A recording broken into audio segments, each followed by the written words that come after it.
Anayetembeza dawa hivyo mtaani anaifanya hiyo shughuli kinyume cha sheria. Kama mtu anataka kutoa huduma za dawa, ni lazima awe na jengo lisajiliwe, na ni lazima awe na mtaalamu ambaye anatambulika na Baraza la Pharmacy, ndipo apewe vibali vya kutoa huduma hiyo. Hakuna kibali kinachotolewa na Baraza la Pharmacy kumruhusu mtu kutembeza dawa mitaani.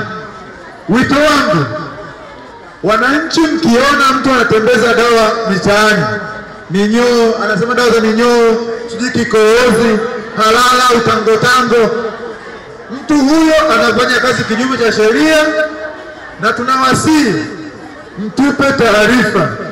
Kwenye vikaratasi vyetu tulivyowapa kuna namba za simu, lakini hapa manispaa kuna ofisi ya mganga mkuu wa wilaya hapo manispaa, ambako kwenye ofisi ya mganga mkuu wa wilaya kuna mfamasia